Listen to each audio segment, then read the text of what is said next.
panel diskusije, dakle može da počne. Tako je, ja stavljam za time. Robertu ostaviti da moderira. Test, okay. Hello, good morning everyone. Hope the show is going great.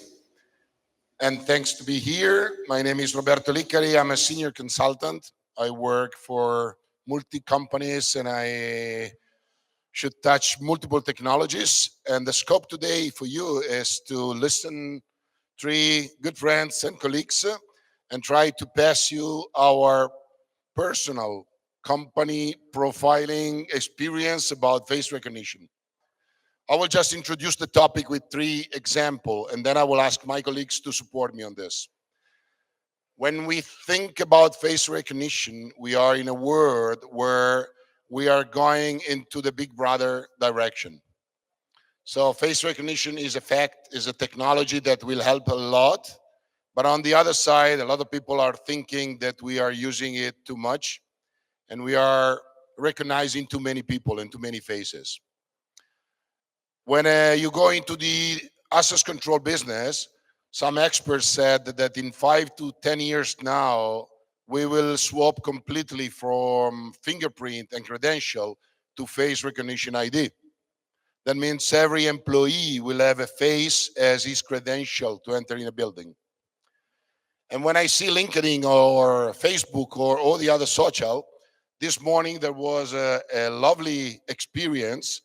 3 guys developed an algorithm capable to use the Facebook, Meta glasses, recognizing people in the middle of the street, and they stop the people and say, who is your name? And they basically know everything from social of the people they were looking on the camera. So this is something we would like to discuss with you in order to understand how much face recognition is a good technology for us, how much is a valid technology, and how much is overpassing a little bit the limit. So thanks to my colleague, I would like to start in this way. Can you please tell me one experience that brings your mind to the face recognition direction? It could be a business case, could be a personal experience, whatever you want to describe how face recognition can be used and being used. Vito. So I will start. There are multiple, of course, use cases for facial recognition. What comes in my mind firstly is the opening your phone. So a lot of people use this as a commodity, and we see that we don't care in this commodity where the data is going. So there's a, let's say, a battle between, my personal data, my personal security, when it's somebody else looking, but also when I want to have a commodity, I don't care. Also, we did some projects regarding the facial recognition for two-factor authentication. As you mentioned in the access control systems, we see that facial recognition is a must. But of course, this is not in the public areas. This is in the private sector.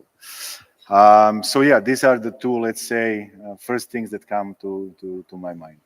Thank you very much, Vito. Marijo, can you give us some experience as well? And don't touch the Vito microphone, please. I needed to turn off. So hello, guys. Welcome for the Adria Security Summit. I'm glad that every year we have the spectacular show, and it's improving and improving every year. So I was listening for the first part of the discussion, and what came on my mind, comparing to Vito, so using the phone as a commodity to use your face recognition is something that is called in the world one-to-one verification, okay? So you have your face in your phone and you're not sharing your face with no one else. The main question is what is going on with the applications where we need to add kind of one-to-N identification and verification, yeah? So that means big databases, we can distinguish between, or from my experience and some projects that we were doing, there are 2 different approaches and 2 different applications for one-to-N face recognition identification. One is related to, let's say, private buildings, to some customers that want to implement the face recognition for some purpose. always they need to discuss and to define clearly the purpose of what they are doing. So we have done a couple of casinos, for example, where the people are using the face recognition in order to distinguish between the VIP, let's say, players that are approaching the casino, to give them the better service and experience of using the casino environment. From another point of view, they have some banned, let's say, players that did kind of incidents in the past. They don't want to bring them or to allow them to enter the casino. From another point of view, when you go to the public, it's a completely different story. So obviously we'll have time to discuss about this, but then from my awareness, going in a public face recognition, even we are dealing with some projects these days in some of the countries, it's very difficult, it's not standardized yet. So there is no clear standardization of how and what can be done. In some countries it's treated better, in some other countries it's forbidden completely, in third countries it's allowed to do everything, but we need to balance between the privacy and the benefits of the face recognition. What is the balancing? It's like a egg and chicken. So we never know what is the, let's say, the real balance, but we are going in that direction. Thank you very much, Marijo. So last but not the least, opinion and comment. Thank you. It's an honor to be on this side of the microphone.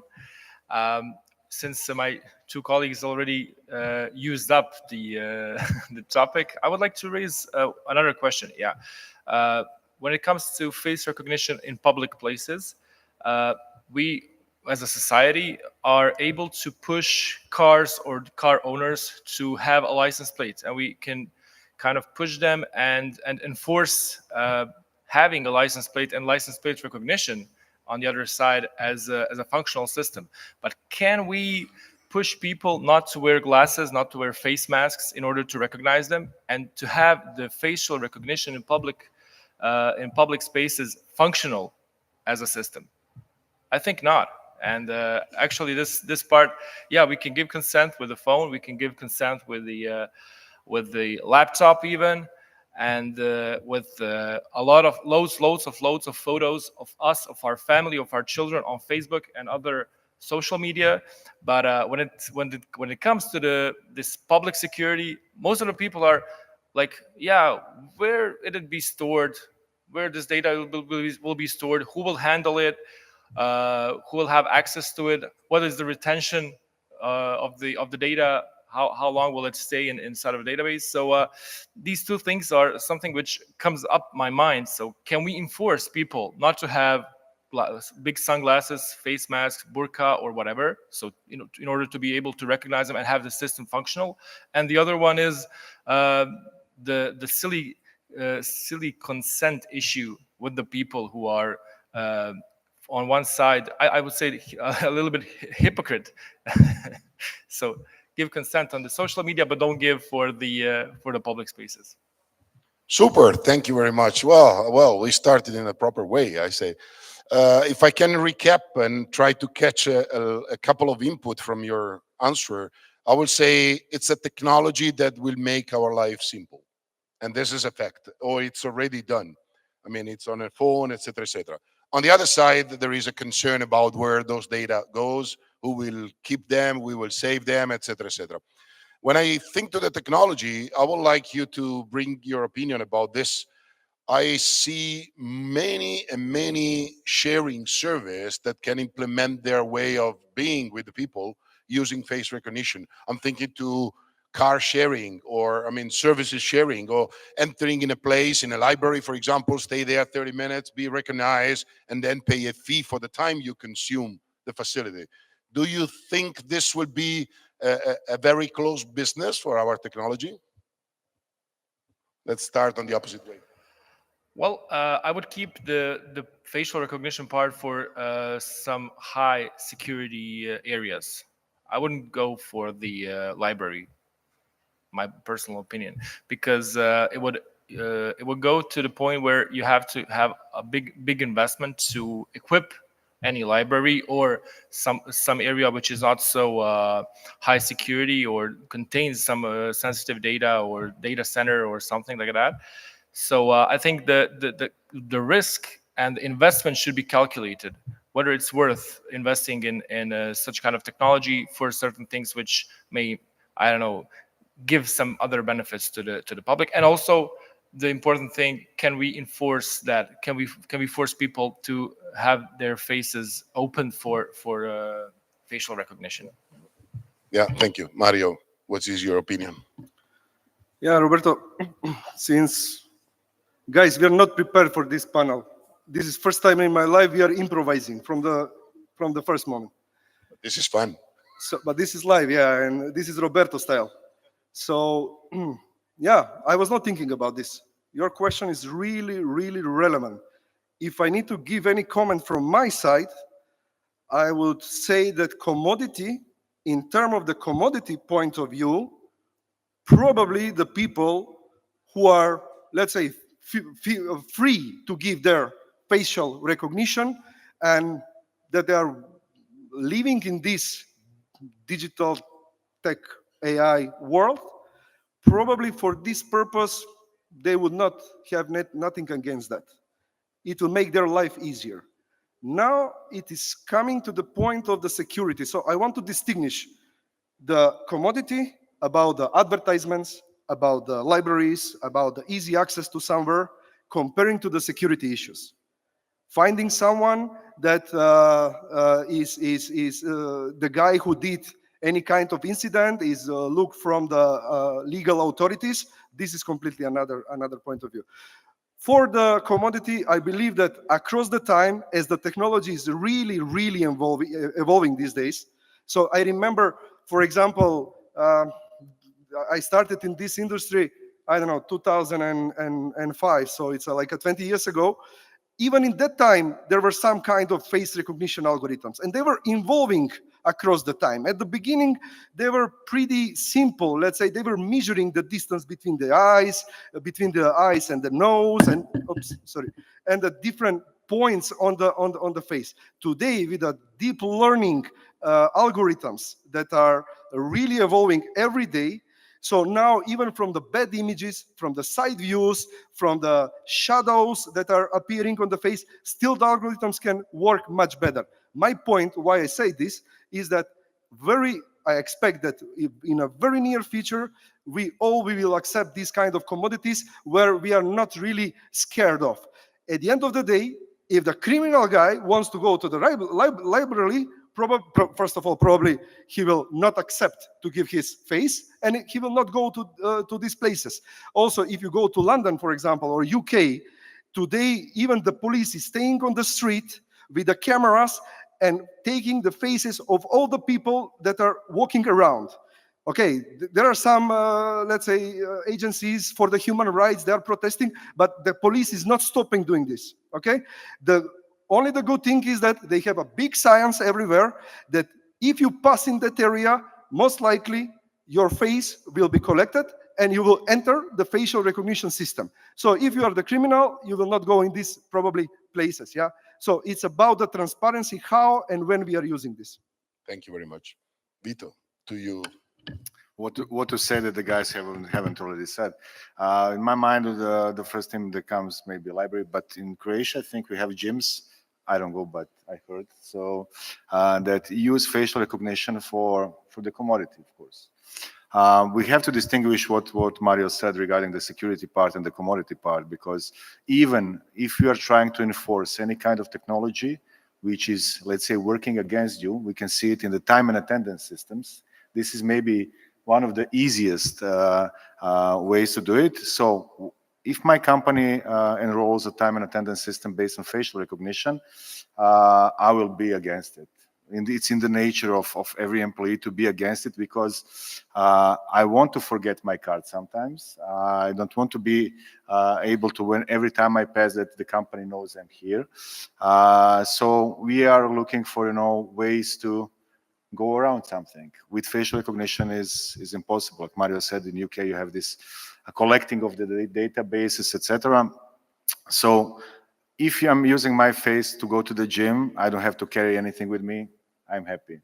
If I go to the work, I don't have to carry anything with me, I'm not happy, because it's working against me. So it's quite different. It depends in, let's say, in this commercial area, it depends on the user. However, in the security, it's quite different in the part of critical infrastructure, like we are talking of high-risk places. Facial recognition is maybe the only way to control something. Regarding the public areas, which we are actually today here to discuss, it's actually forbidden. So with the new EU AI Act, real-time biometrics is restricted completely.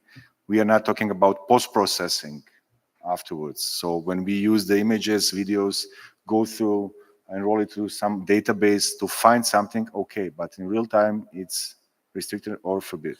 Of course, it depends on the time when and where we are living. If we are living in a high-risk area, which is under often attacks from terrorists or something, of course that nobody will care about facial recognition in the public areas if we find the criminal or the perpetrator or the terrorist. Nobody will care.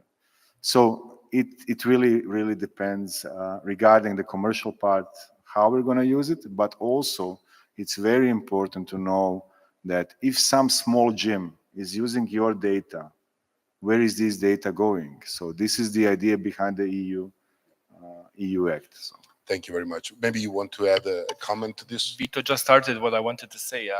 It's regarding the private data. I'm pretty more confident that my data is safe when I handle it inside of European Union, because I know there are certain rules, certain regulations that regulate this part, and the fines if you don't respect that are very big, and companies and other entities are very cautious when it comes to your private data. But if you ask me personally whether I would give my face or my biometrics to some gym in Bosnia, I wouldn't do that. So because I'm not sure, there are not regulations which control that. There are not regulations which impose certain fines if you don't respect them. And if you ask me, I would rather do it in European Union than here. So this is also a perspective that one should have when thinking about this social advances and the easiness of use of every kind of service in the, not only in the public but also in this commercial part. But I also agree if the criminal will be found by facial recognition, everyone would be happy. It's a hot topic these days in Bosnia with the child molesters, and I would be very happy that every school had video surveillance around it with facial recognition, with database of child molesters, those one who are recognized by the system. I would be happy. I assume everyone would be. So this is one of the use cases which are very, I think, positive for the society. Yeah, thank you for this, Marijo. I will come to you, but let me just point one comment that I got from your three answers right now. I think there is, and here we are, let me say, senior of this word of the security. There are few topics that are in some way critical right now, and I think the word is talking about.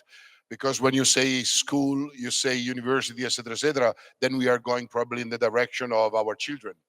And we are putting the face of our children in some database. But you guys represent vendors, and I think from a vendor's point of view, technology have to be safe, but then you use channel to go to the market. So you are involved into distribution, and then integrator, and then the end user that will use the technology, sometimes abuse the technology. So there are a lot of elements that must be considered when we go into this critical scenario. How do you think, and Marijo, I will leave to you, how do you think a vendor, what the vendor can do in order to promote the quality of the proper use of these powerful technologies? Because probably this is something we as vendor should bring to the market as a clear message. We guys do this, we want to be in this direction. Whatever happens in the market is not our responsibility, or we try to do our best to do. Please. Yeah, Roberto, if we leave the things to the vendors, everybody will do whatever he wants. So in order to come closer to easier way to the market and to collect the money. This is the vendor story. So instead of asking vendors what to do, I would put kind of standardization for the vendors. What kind of framework or guidelines they need to follow during creating, developing, and putting these systems on the market. So it was interesting story. For example, I heard Vito is fine with giving his face to the library, but Hilmija is not. And the same thing is happening in European Union. If you go to read, you will see that some of the countries are more willing to give them faces. Like, for example, I don't know, one study was that I think in Cyprus, like 70% of the people are willing to give their faces for any kind of security, public uses. And then we have some conservative countries where we don't want to have this. However, going in this direction, European Union today is the most advanced market in terms of the regulation. So I don't know if you heard about this, but in March this year, there was an artificial AI act that was voted under the European Union community, where it's strictly explained in which purposes and how the face recognition can be used. For the security, okay, it's a kind of framework still, but they are putting in the framework how the security measures can be taken, how the privacy, where the data can be stored, and how these data can be used in a different purposes, like advertising, like any other. So putting the standardization in front of the vendors, from my point of view, is the first. From another point, the technology that I'm very close with and working on a daily basis, in my technology, we are trying to minimize the risks of the leaking of the data using the strong cybersecurity certificates, encrypted communication, encrypted database. Who has the access to these databases and to handle with the information? It's called, for example, in EU countries, this guy who is controlling this is called GDPR controller. So the companies needs to have this GDPR controller. And privacy by design is something that is very common in our industry, where everything is blurred. All the faces, all the people are blurred. It's some of the market players are calling these dynamic masks. So what means dynamic mask? We are here, for example, 100 people in this room. There is a camera that is looking into you, collecting the faces for some security or whatever reasons. But the guy who is sitting in the monitoring cannot see any one of you until he gets the authorization for this or order from the police or from any other. Then there are some concept like a 4I principles. Roberto, as my supervisor, comes to my monitoring. He puts some credentials, and then suddenly I have the rights to unlift your face. But I'm not unlifting, for example, Predrag face, because he is not guilty in this case, but maybe some other person, so we can focus only on one face. And this is called privacy by design, and the vendors are going in this direction. Thank you very much. Yeah, I think you got the point absolutely. Vito, what is your opinion about? Thank you, Mario. I'm glad that Mario mentioned this technology. You can see it, how it works on our booth actually, so in live. Regarding the vendors, it's like the same. You can buy a hammer, right? The hammer is supposed to be hitting for nails. But if you break a window with a hammer, it's your problem. So we are giving you the tools. I don't think that we can give the guidelines, of course, and how to use the technology properly. All the measures Mario mentioned, all the encryptions are in all the vendors. Most of the vendors are there. The regulation is to come from the municipalities, from the cities, from the public areas which want to use this, and they need to be controlled, because even with our apps, etc., we know basically in our mind that these images or data is still going somewhere. Still somebody is doing some deep learning somewhere in some metadata regarding our voice recordings, what we talk near our phones, how all the pictures we take, etc., etc. So we find it still as a commodity. But I still think that regulations are needed to be implemented, but in a very black and white way. We see, for instance, that GDPR, which is part of this, is a bit different in Slovenia than in Croatia. It's a bit stricter. So license plates are considered extremely personal data.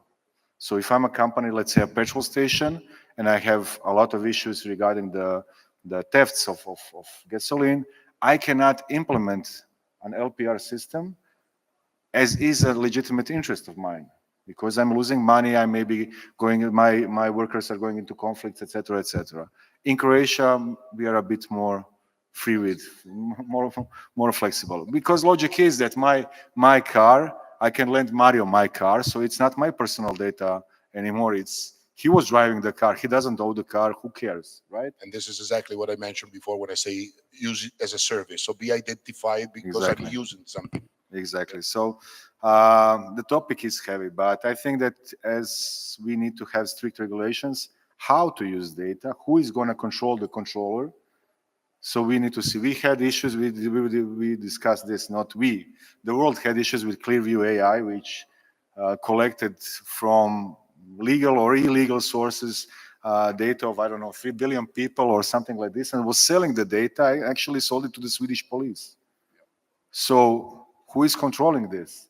And that's a topic Yes. that is not about us, but it's about the regulation, the authorities, how this data will. But again, we are still in a world where the most used password is 1, 2, 3, 4, 5, 6, 7, 8. So that's exactly the same topic. Moving in this direction, what we discuss in Hilmija, I think that the face recognition could be used as well as one piece of the technology, because we are moving, the world is moving to the integration world. So more and more the technology are talking together. And when I think to the access control system, where basically I am identified because I'm entering somewhere, someone teach me that if I'm entering in this building, for sure I'm not in another one. So there are two conditions that I can use thanks to the technology: guarantee that I'm there, and maybe deactivating my webmail from home because I'm not at home, for example. Do you see a lot of development from the vendor point of view in this direction? So using face recognition, not only specifically for identifying faces, but to catch some element that are part of an integrated world? Well, actually, I don't see it. I think vendors are more focused to develop certain things for certain gadgets, for certain piece of equipment, and selling that piece of equipment. And what you are telling is actually going towards big data, and this part is probably more involved with the software development companies, which are focused on software development. And this is something which I also wanted to maybe reply. We are talking about controlling or making some kind of ethical part with the vendors of cameras which have facial recognition, etc. But what about the black market of facial recognition softwares? You see, for example, you have the gun manufacturers, so the ammunition manufacturers, and this is maybe one of the most controlled industries, but you still have guns which are on the black market. So I think if we talk about this part, the most of the this part goes to the user. How will he or she use it? Because if you are using it responsibly and using it wisely, you will not get into the problem. And us as manufacturers are there to provide the best solution, the cutting edge solution, and the rest is up to the user, I think. Yeah, I think this is absolutely a good point. As Vito said, I mean, the knife is supposed to be a tool for cutting the meat, not for killing people. So that's how the word abuse about technology, etc., etc. A point I would like to get your opinion about is, do you see this technology, face recognition specifically, as a massive technology that will require more and more IT environment? So server, processor, memories, etc., etc. The answer is yes, in my experience, but how the vendor see this point? Because I mean, this means modify the infrastructure for the customer, because the customer buy a technology And sometimes they are not aware that this technology require better performance for the environment, the infrastructure.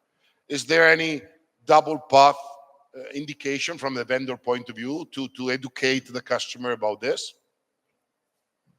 So, of course, as in all video analytics, you have two ways. You have a way that everything is in the camera, so you reduce the cost of the processing behind it.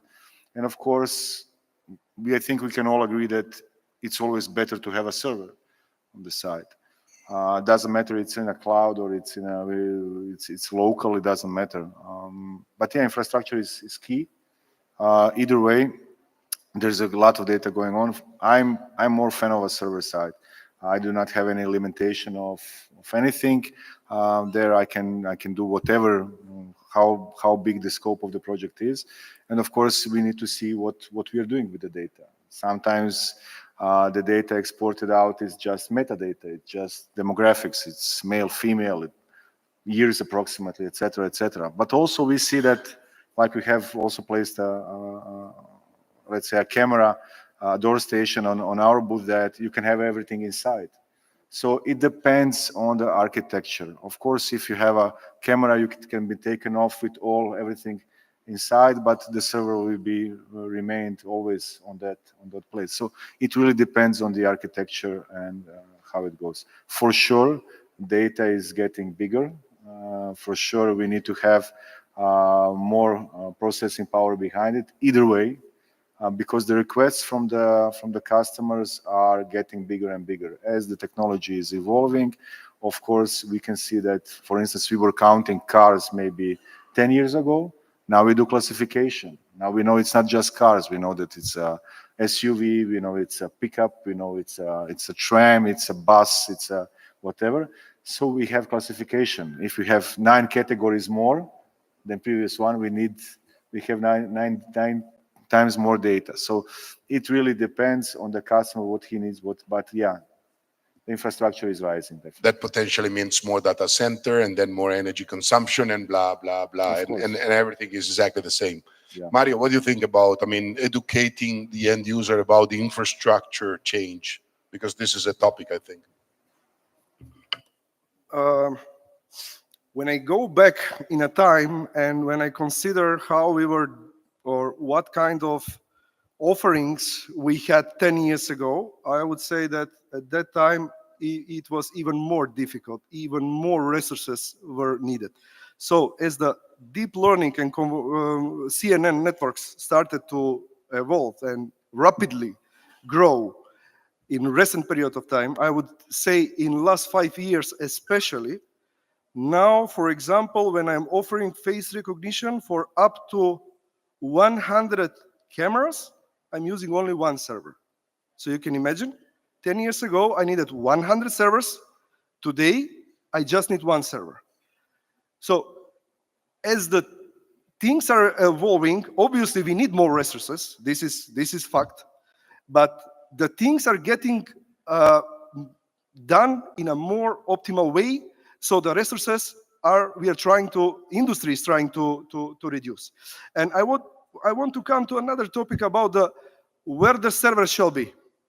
It might be in-house, but sometimes, or especially in recent period of time, we are speaking about the cloud. Pros and cons, always. Everything in the life has a pros and cons. Even the cloud, even the on-prem. I agree fully with Vito that I'm a conservative security guy. 20 years ago, I don't understand what means cloud. I mean, it's a kind of data center somewhere, but it's confused. It's a virtual thing for me. Someone told me it's where the rain come from. And what me as let's say I have this technical spirit in me, I cannot touch this cloud. So if something is wrong, what should I do with the cloud? I need to call someone. If something is wrong with the server, I can touch it, I can open it, I can fix it, I can do whatever I want. Unplug it. But at the end of the day, what is the right using the server or cloud? There is no simple answer. If you use the server, on-prem technology, physical servers, and you don't know how to deal with them, you don't know how to hide them behind the internet network behind the firewalls, how to protect them, how to implement the cybersecurity procedures, then probably for you it's better choice go to cloud, because the cloud is managed and it's very secure these days. So there is no simple answer on this. Thank you very much. I would just want to mention it. Cloud, of course, is a really good idea in maybe more infrastructure developed countries than the Balkans, because we still see that we have an issue to push 100 cameras through some regular internet connections, etc., etc. We still see that in the south of Croatia we have like 5 megabits of upload, which is, the customer cannot even view it. So however do we push the metadata or whatever, it doesn't matter about the provider, but I think that the infrastructure should be definitely better. This is why I think that this movement of the analytics from the server side to the edge side is actually very beneficial, especially for the countries of the Balkans and the similar regions where you don't have the penetration of high speed, big bandwidths of internet. And actually, it's very useful to have the analytics on the edge and then process it in the camera and then send just the metadata to the server side. Of course, if you look at the, I would agree with Marijo. If you are not IT guy, if you don't have IT experts in-house, use the cloud. I mean, it's way more easy, or use the hybrid. I think that these the new ages of cybersecurity threats are very, very sensitive in the way how we keep the data. So I think we should be more aware and more cautious than we are actually. Thank you very much, guys. I think, we are just opening a big tank with a lot of question mark and interrogation about how it will be in the next years. We are running out of time, but there is one last question I would like to provocate you, allowed me to say this one. And this is about my personal experience. I was talking with a security manager offering his cameras, and the problem was he doesn't have budget. So this guy was looking to buy camera for security scope, but he has no money. Then my identical proposal went to her colleague taking care about marketing. And because they see the camera as a money producer, so an object that can stimulate this, how they sell the products, they found the money. And the budget was 3 times the one from security. So this gave me a lessons of life that sometimes with this new technology, we are changing a little bit as well the people we are talking with, starting from our long security experience, going into the use of the technology that we normally offer for security. What do you think about this case? Let's start on the opposite side. Do you think in your business model something new coming in this direction?